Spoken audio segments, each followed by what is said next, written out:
Welcome back to Houston Live. January is the month of resets, and for many of us, that means participating in dry or damp January. There's a growing movement of cutting back and cutting out alcohol for the month. People do this in October as well. They really do. So if you are loving the ritual of pouring a glass and you think, I can't do this, well, think again, because clinking, celebrating the little moments, can still be done alcohol-free. Wine and travel contributor Daniela Garrido, she is back to guide us through a non-alcoholic wine tasting. Yeah.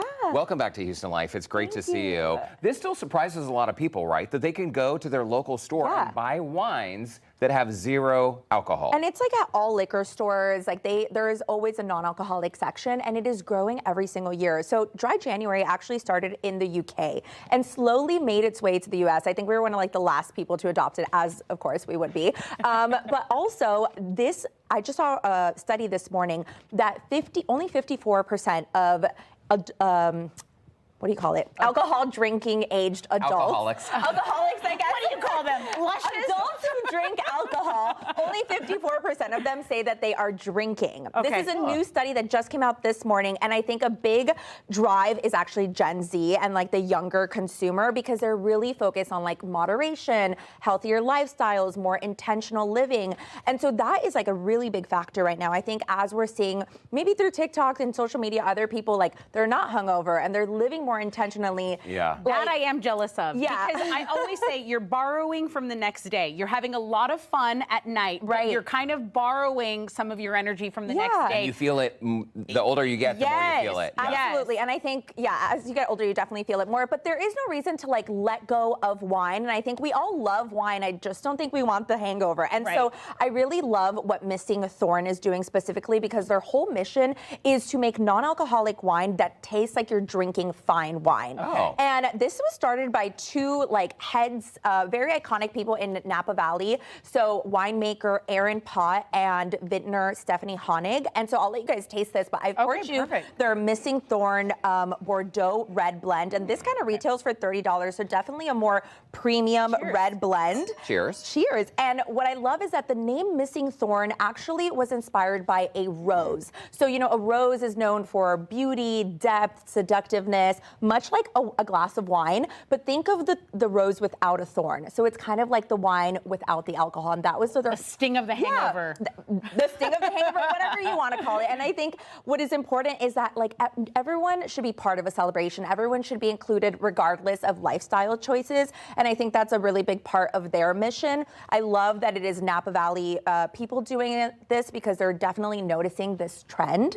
And what I love with this red wine is that you're really going to taste that like structured and satisfying red wine taste that comes with a typical alcoholic wine. What do you think? I'd love to hear your thoughts on it. It tastes different than what I was expecting. I don't know what I was expecting. But it does have like, I wouldn't say it's tart, but there's just like a hint of a tartness to it. So it's dark. You're going to get those like dark fruit flavors. You're going to get like subtle tannins with it, a dry finish, but this is de-alcoholized, and it is the alcohol. So basically it is made the same, fermented the same way that wine is made, with using premium grapes, and then gently they are extracting the alcohol from it. There are so many different ways to extract alcohol, but that is one of them. I like the smell. The smell hits you first. It's quite nice. It goes down easy. And this is really good to bring to like a dinner, especially during this season. And then the Riesling is great if you're doing something outside, something a little bit lighter. This is going to give you that acidity. It's going to be minerally. It's going to have that lemon and like green apple taste to it. Exactly. The green apple and the lemon I got.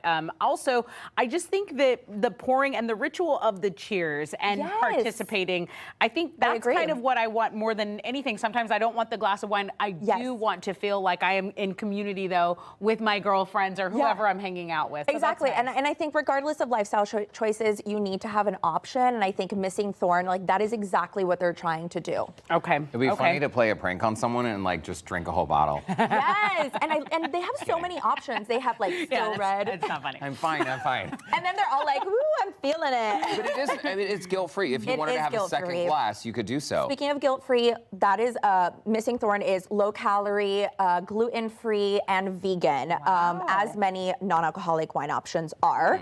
And so I also wanted to bring you another white option. So this is going to be from New Zealand, and this is de-alcoholized Sauvignon Blanc from Gießen. This is their 0% line, and Gießen has really like made a name for themselves. They're on most major retailers.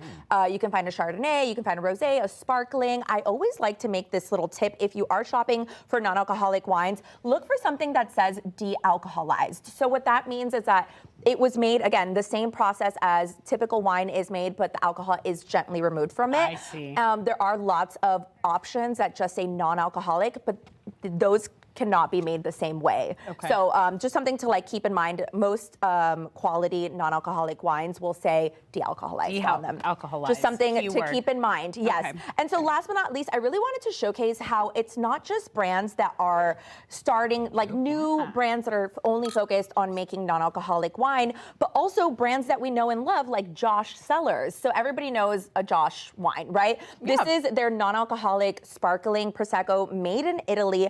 And I think it just showcases how typical alcoholic wine brands are also trying to get into the game, and that they wouldn't be doing that if it wasn't growing. Yeah, and that's the thing. There's a huge demand for it, and that is because of new techniques and, of course, consumer. This is lovely. It is good. Yeah. I want like a nice avocado salad or something. Yeah, Ooh, a cute lunch. Cheers, lunch. A cute lunch.